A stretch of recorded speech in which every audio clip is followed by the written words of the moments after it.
Tolkien was widely known for his friendship with C.S. Lewis. They had both lived in Oxford and were part of a literary group, the Inklings.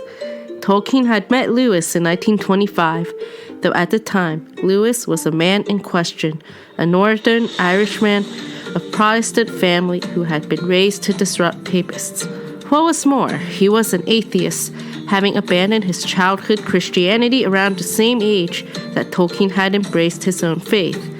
C.S. Lewis would begin his academic career in philosophy and secure a fellowship in English in Magdalen College, Oxford, when he first encountered Tolkien. Later, he would write this event in his diary that Tolkien is a smooth, pale, fluent little chap. No harm in him, only needs a smack or so.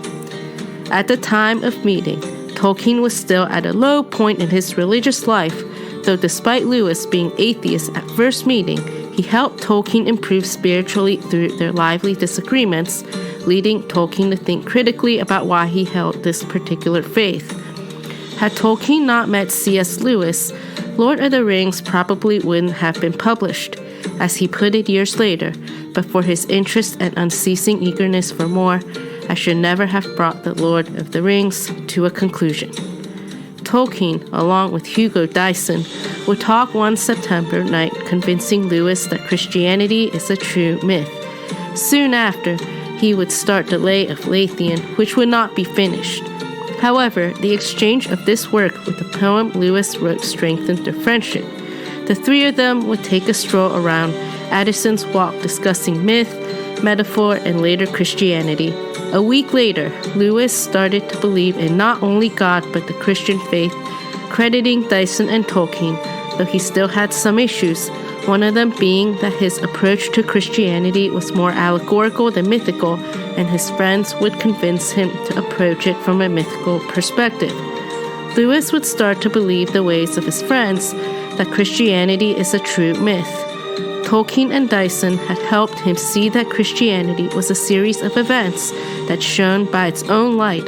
Doctrinal expressions had their use, but they were secondary and derivative. Shortly after the walk, Tolkien would write a poem which would end up shaping Lewis' new perspective. Mythopoeia describes a way of looking at the world as an endless multitude of forms, with objects being named and categorized without real intrinsic value.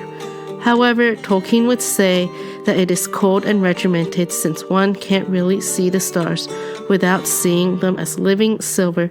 Outer space is only a void unless and until art is perceived as a jeweled tent, myth-woven, where the universe carries its meaning with it. After Tolkien asked Lewis to read his draft, they invited other friends and Oxford colleagues to join them, and soon after, they had created a group identity called the Inklings. At its start, C.S. Lewis considered to be part of the Church of England, and so was his brother Warren. However, there were other Catholics in the group besides Tolkien, who were fellows of Magdalen. However, Dyson would start to become a source of real difficulty for the group and a trial of Tolkien due to a remark he made that he would resign if any more Catholics joined. However, the group was ecumenical, with the Anglicans and Catholics being able to unite. While there were some disputes during the commonly held hot-button topics between the two denominations, they did not get in the way of their being united to the adherents of the Christian faith.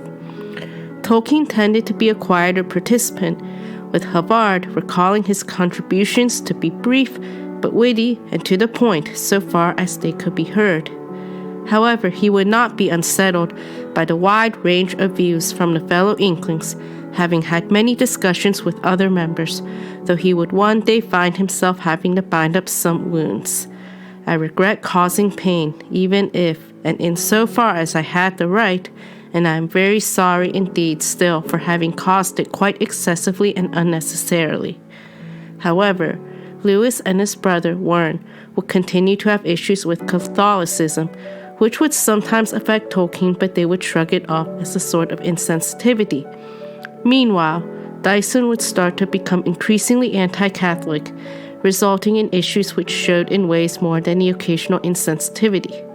Dyson would later become aggressively against Tolkien's Lord of the Rings, resorting an effective veto whenever Tolkien pulled it out and prepared to read a section of the book, which Tolkien took to heart, which was recalled by his son Christopher.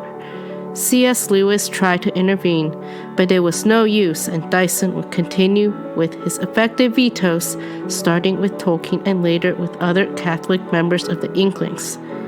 It is commonly known that Tolkien had wanted Lewis to be Catholic with him, but Lewis opted for the Church of England instead when he finally had his conversion. One reason of this could be more clear than we may think. In England, King Henry VIII had previously been such a staunch Catholic that the Pope had given him the title Defender of the Faith. However, when it transpired that his wife Catherine of Aragon could not bear him a son, Henry sought to have the marriage annulled. The Pope refused Henry's request to declare the marriage with Catherine null, and he declined to recognize the legitimacy of the king's new liaison with Anne Boleyn. In response, Henry overthrew papal authority and declared himself head of the church in England.